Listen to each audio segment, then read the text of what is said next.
Okay, I'm not a conspiracy theorist at all. Well, I'm a little bit. But anyway, that's irrelevant because years ago I used to think about the world is not what you think it is. But again, as you get older, your rational mind starts to kick in and you think, do you know what? Maybe it's that I've got too much time on my hand. Maybe I'm thinking too paranormal. I'm thinking that, yeah, the world isn't run by monsters, ghouls, and aliens and secret societies. I started to sort of calm down and play the game and just, you know what, not listen to all the stuff that's being permeated all over the social media that there's a big agenda happening. But something's changed.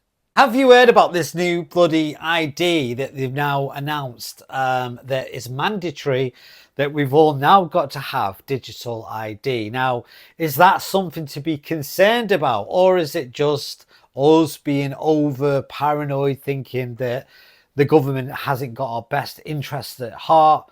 Or maybe the government are actually trying to do something positive. Now, I don't know. But I know that it's concerning because I don't know enough information about it. But I do now. So what we're going to do, we're going to look into this a lot more deeper. We're going to look at the positives and negatives about digital identity and how it's going to affect you both positively and negatively. You're going to find out everything you need to know in this video, starting right now.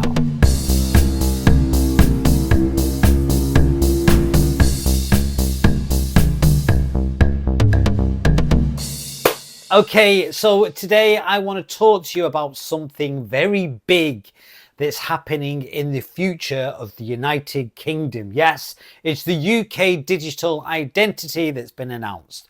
What is this digital ID? Why is the government pushing it now?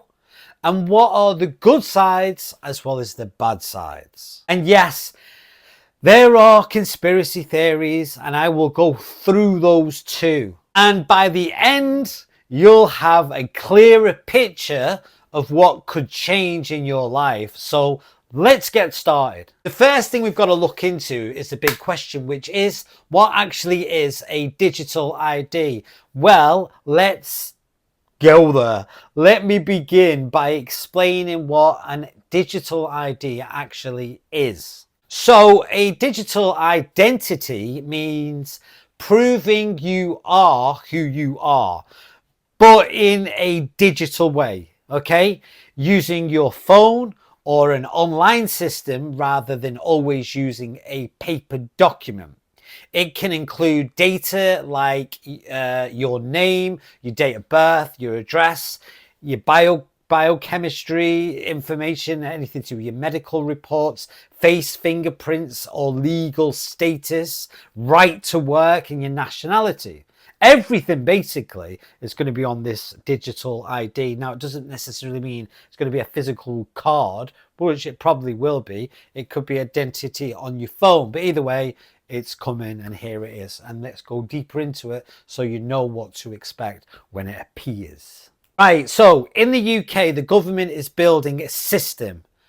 Now, this is true, and this system is trusted, a digital identity service, so people can prove things about themselves online. That could involve who they are, their age, their rights. Now, you may already have glimpses of this via the gov.uk website, because that will verify which was an earlier system that people used, or systems that let you prove your age online or upload identity documents. In regards to getting a passport, you'd have to go on the gov.uk website and then you give information, blah blah blah, then you send you a passport out, but all that's about to bloody change. So the new idea is more unified. In other words, a digital wallet on your phone with your verified identity and all your documents. So instead of carrying many ID cards or paper documents, you might use your phone to show or confirm your identity. Okay, why is the government pushing a UK digital ID now? Well, there are several stated reasons. The first one, which they talk about a lot, is to say that they're trying to tackle illegal work, illegal immigration. The UK government says digital ID will help stop people working illegally. If you can't prove your right to work digitally, you can't be hired, which is kind of a good thing. That kind of makes sense. It is seen as a tool to combat one pull factor for illegal migration. The idea that some people come because they see work opportunities, efficiency, convenience, coordination, because the world's obviously growing and we're getting more advanced, so why not use this thing? The government then argues many services will benefit, like driving licenses, renting a property, age verification. All these things require proving your identity multiple times, but a digital ID could simplify and speed all these processes up. And yeah, that sort of makes sense, doesn't it? You think, well, why not? Why not just have one little card and it shows you who you are? If you've got nothing to hide, there's nothing to worry about. The government are convinced that it would reduce paperwork, it would reduce fraud and make life simpler when dealing with government services. Another thing that they're saying is fraud prevention. In other words, identity theft, identity fraud has been rising, and using stronger digital verification can reduce cases of fake or stolen identities. And then you've got economic and public benefit. There is an economic case. In other words, if fraud and inefficiency are reduced, taxpayers can save money, and some students actually estimate big annual savings in benefits and financial rewards. So again, this is why they're kind of doing it. This is sort of the positive reasons behind the idea of this digital ID. Also, the government is mixing in border control elements. The digital ID is expected to be mandatory. That means you've got to do it if you like it or not. If you don't do it, you won't have the right to work. So what they're saying, you have to take it to get the right to work. So if you don't take it, you can't work. So is that not taking your rights away? You have to have it. Mandatory means you're going to have it. Because checks by the end of this parliament term, that's when they're looking to bring it in. So it's going to happen very, very, very, very, very, very soon. What is this then? Is it just a tech upgrade? Is it being pitched as a tool for migration control or fraud reduction and modern public services? Well, let's go into it. Because when will this happen? Who will it affect and how? Well, the government has said that digital ID will become again mandatory. In other words, you've got to do it for the right to work. And this is purely because of checks by the end of this parliamentary term. That means at the end of the parliamentary term, it's going to bloody happen, which is not a long time. They have also announced that the data they use and access act, which gives legal foundation for parts of the digital ID verification system. The rollout is expected to be very gradual. It won't be overnight, but what they do, they've announced it because they've started to implement it. And this digital ID will be stored on people's phones as part of their digital wallet. Now you think, oh, this isn't going to happen. But the thing is, if you've got a phone, which I imagine you bloody have, right? You've got everything on there. You've got all your memories, which is your photographs. You've got videos. You've got your email, you've got your social media, you've got your online banking, you've got your Netflix, you've got your YouTube, you've got everything is on your phone. Everything. Your whole identity is basically on your phone.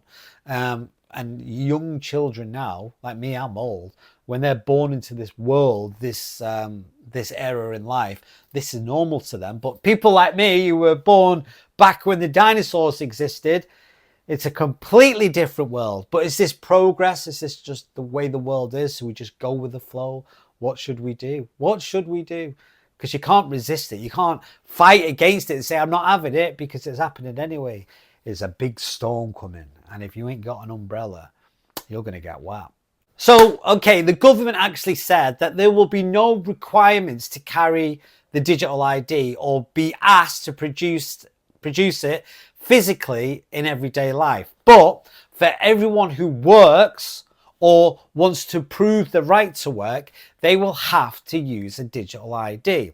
You're thinking, okay, who's affected by this? Well, it's going to be again, it's all going to be UK citizens and legal residents, especially adults who want to work. Also, people using government services, that means benefits, licenses, welfare, all these types of people will likely be asked to use it. Those without smartphones or digital skills, i.e. older people like me, homeless people or disabled people, or people who've got special requirements, then the government has said that inclusion must be a design. In other words, they'll find a way around it. They'll find a way around it. They always do. Look at things like businesses and employees. So they will also be affected. They will need to verify their employees by, again, digital IDs. Digital services provides government departments, banks, etc. They must accept and integrate this system. In other words, anyone who's got a business, if you employ someone, you're all under the same bloody roof, mate. And people in the shadow economy or illegal workers are directly targeted by this change. So again, they pitch the idea. They say it's because of this, but there's a lot more to it than what they're saying. That's why we do videos like this, so we can get deeper into it. So then we've got a clearer understanding of what's bloody going on. So again, over time, it could touch most of the population and many parts of the public systems. Right, let's talk about the positive side, because that's sort of the negative side. You've got to look at the positive. It's called the law of polarity. So what are the good things about digital ID? Well, convenience. Yeah, it is going to be convenient because you don't have to get all your documents out. You've just got one card with everything on it. Convenience and a faster service. No more carrying many identity cards or documents. It'll just be one digital ID, and that can help you prove who you are in many places. It speeds up processes and applying for benefits or renting a property or opening an account or verifying your age, etc. It's all going to be very simple because it's all on one card. It's all there. You don't need a passport. You don't need your health insurance. You don't need your car insurance. Everything is all on this one card. Number 2 would be better security and less fraud. Stronger verification can reduce fake identities and identity theft or misuse of documents. Digital systems can detect anomalies or fraud, and it can do it so much more effectively because it's all on one bloody card. You've got cost savings as well. That's number 3. Cost savings and efficiency, less paperwork, fewer manual checks, fewer errors, and over time, public bodies may actually save money. So does that mean your council tax is going to be lower because you're not paying as many staff? Probably not, though it should be, but we all know greed and corruption go hand in hand, don't they? But that's a different story. Yeah, let's get back to the more positive. It says services can be more automated and streamlined. So number 4 could be inclusion of digital services. It can open up access to digital public services for many people, making more services freely available online. And then number 5 could be data portability, control.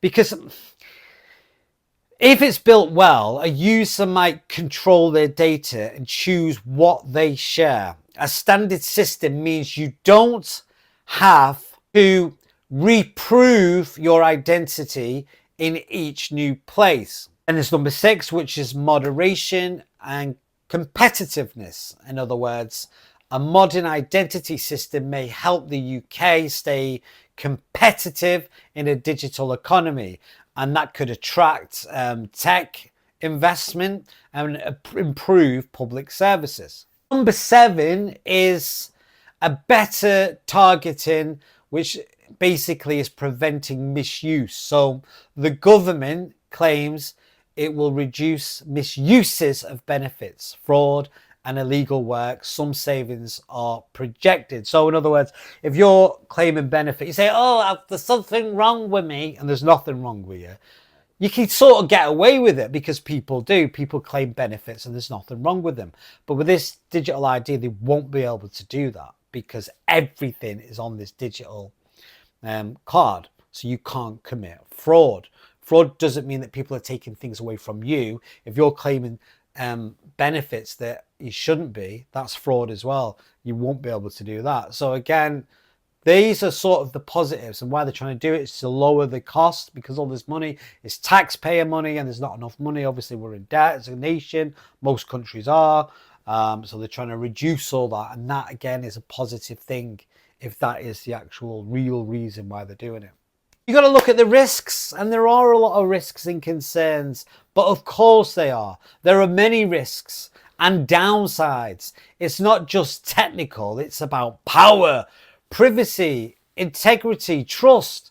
So you've got privacy and surveillance concerns. In other words, you don't want to be watched all the time. You're a human being. You've got a bloody right to be here.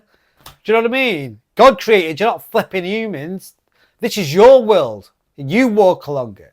But a digital ID system can track all of your interactions, all of them, services that you use and where you go. If misused, it becomes a surveillance tool. Then you've got things like data breaches and hacking, which is very easy to do. Now AI is bloody on the rise. A central system is a big target because hackers break in data, and of many people could be literally exposed.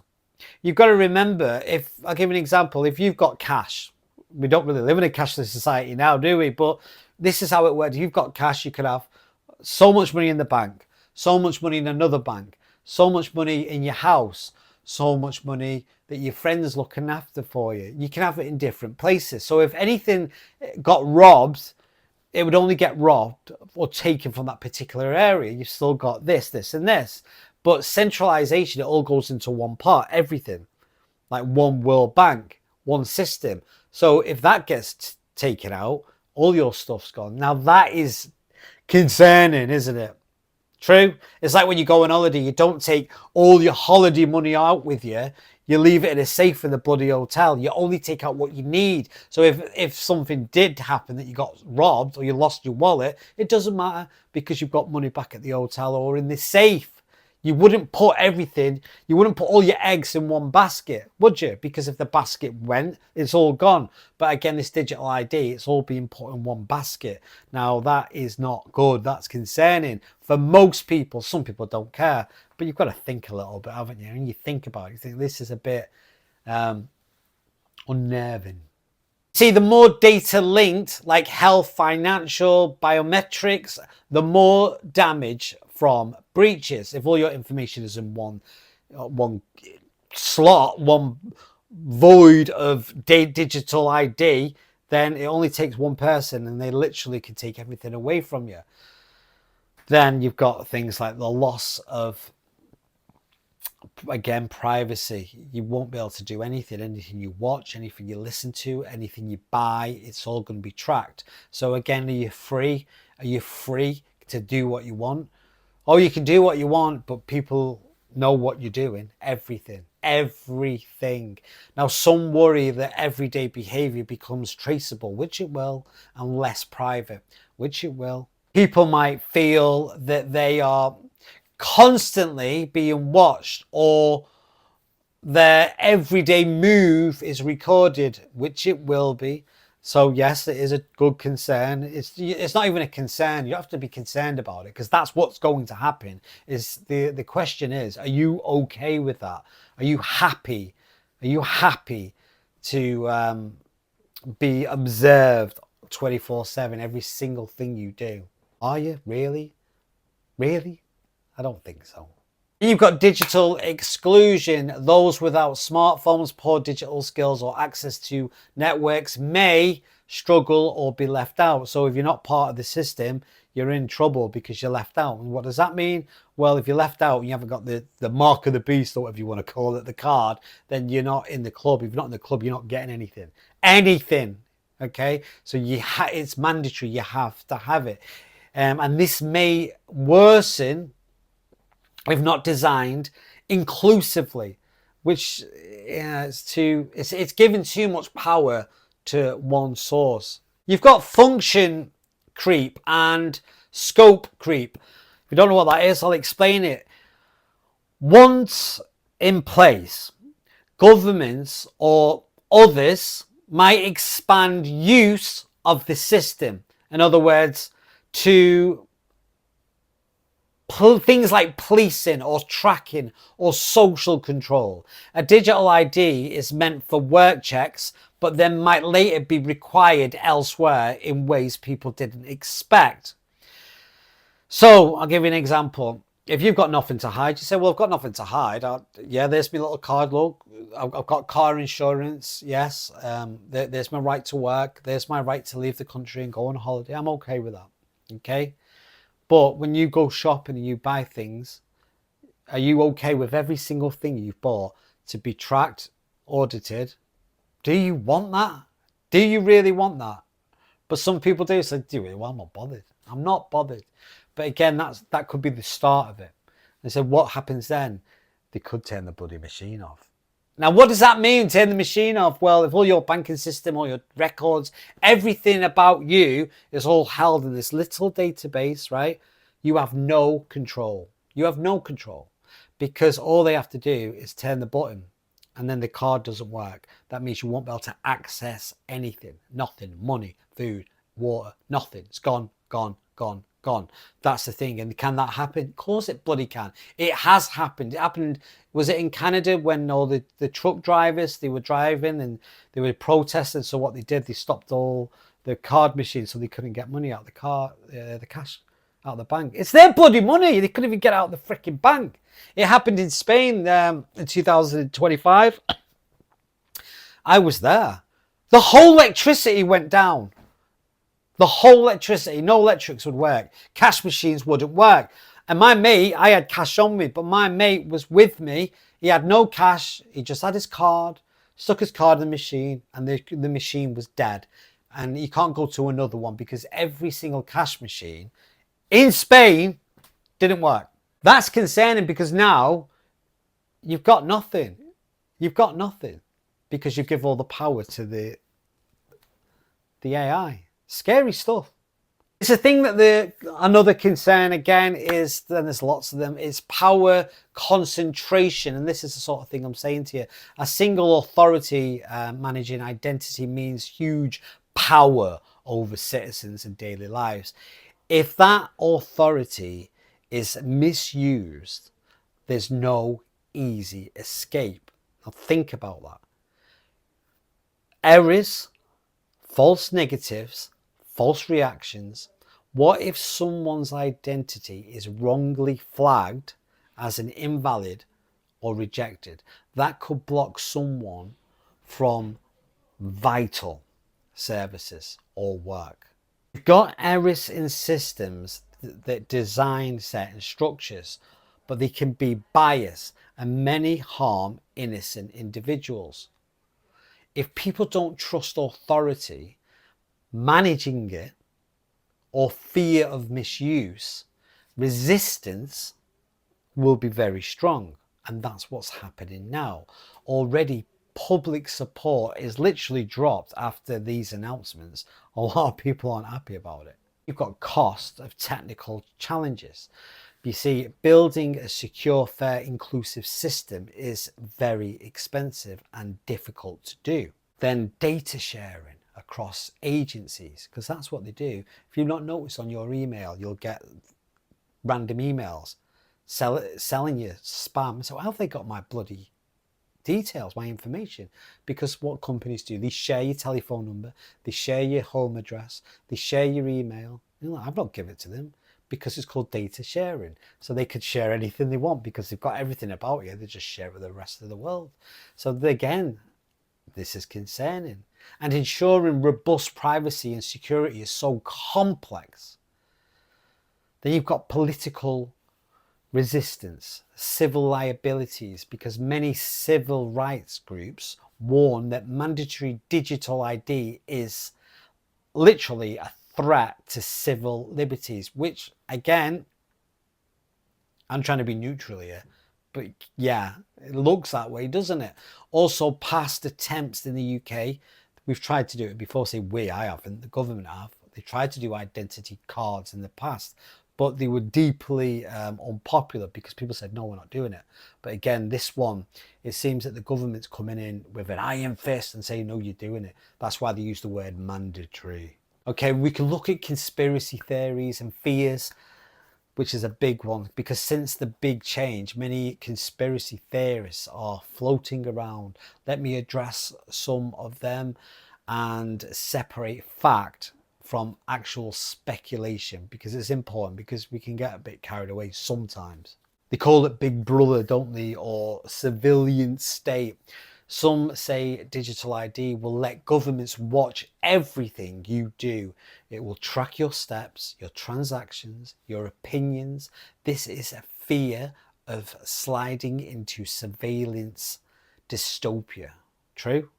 The truth and the technical possibility is badly designed, but not guaranteed. A well-governed system should have checks, oversights, and limitations. But again with the conspiracy theorists, what they've got big concerns with is a loss of freedom, and then that forced control, because people worry this becomes mandatory in more areas, forcing compliances, penalizing those who don't participate in the big mark of the beast. I don't know why I keep on saying that, but this is the thing that people are kind of talking about. The government currently says using digital ID will be voluntary in many areas. That means you're not required to carry it, but that's how it starts, isn't it? They say you don't have to, but you do. Global elite agenda. Population control. This is a big one. This is what a lot of people talk about all of the time, because some people believe that digital ID is part of a global plan for the elite powers to control all populations. Now, the thing with this, these don't actually often end up in credible evidence. There's a mix of half-truths with fear. In fact, governments have practical motivations. Again, fraud, services, and migration. That's what they're saying. Maybe they're telling the truth. Again, it's all a bit scary. So in a nutshell, a digital identity, and this is what's going to happen. Eventually it will be mandatory. They said mandatory, so it will be. You'll have to have an ID that tells the government everything about you. And if you've got nothing to hide, you say, I've got nothing to hide. But I mean everything about you. Past, present, and future. All your bank statements, all your transactions, everything you've ever bought, and then it controls your bank. So if they've got an ID and they're not happy with it, right, they're in control of it, they can stop it. They can stop everything. So how are you free? Are you free if someone's controlling you? Are you free if someone's controlling you? That is a good question. Well, you're not, are you? Let me know your thoughts, guys. It's a big one. But either way, I would say your opinion matters, and it does. But they're going to do it anyway. Because they don't care. Or maybe they do. And we're just being paranoid. Let me know your thoughts.